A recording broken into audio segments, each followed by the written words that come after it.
Everybody thinks of 1492 as some magic date in which Columbus discovered, quote, America. But Columbus was in the Caribbean, and he never at any time came to the United States.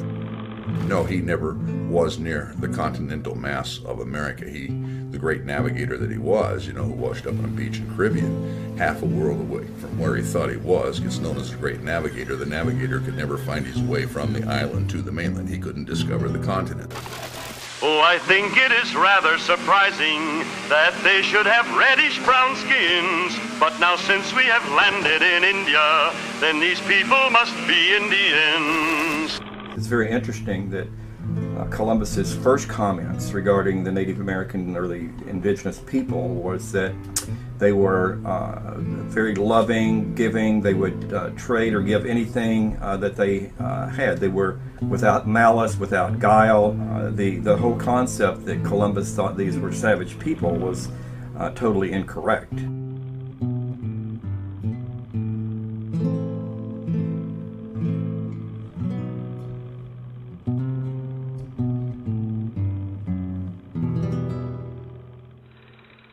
We'll call this part of India San Salvador, and I take possession of it in the name of the King and Queen of Spain. It's hard to discover an occupied territory.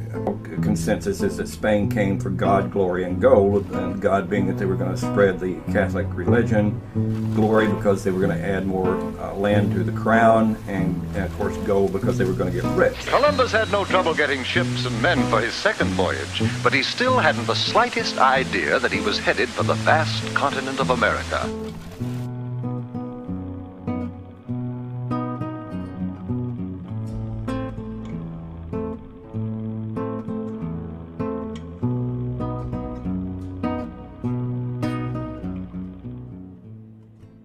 They issued documents to the native people to be read to the native people, saying if you don't convert to Catholicism and give us the gold, we will do all types of harm to you. We will kill your families. We will take your land. We will enslave you. And when native people didn't tell them where the gold was, or in many cases didn't know where the gold was, the Spanish simply tortured these people. They burned them at the stake alive. They had large hunting dogs that they fed the Indians to. It was death and destruction. Bartolome de las Casas, who was there during Columbus's tenure as governor of the island, placed the beginning population at about 3 million.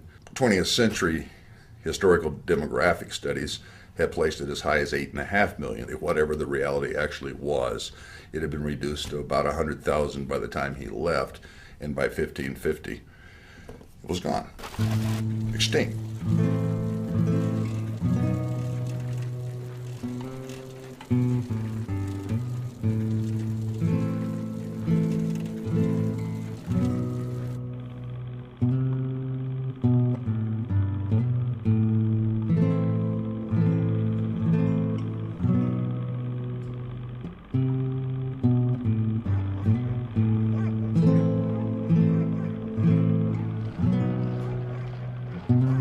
Columbus is symbolic, but what Columbus symbolizes is hideous.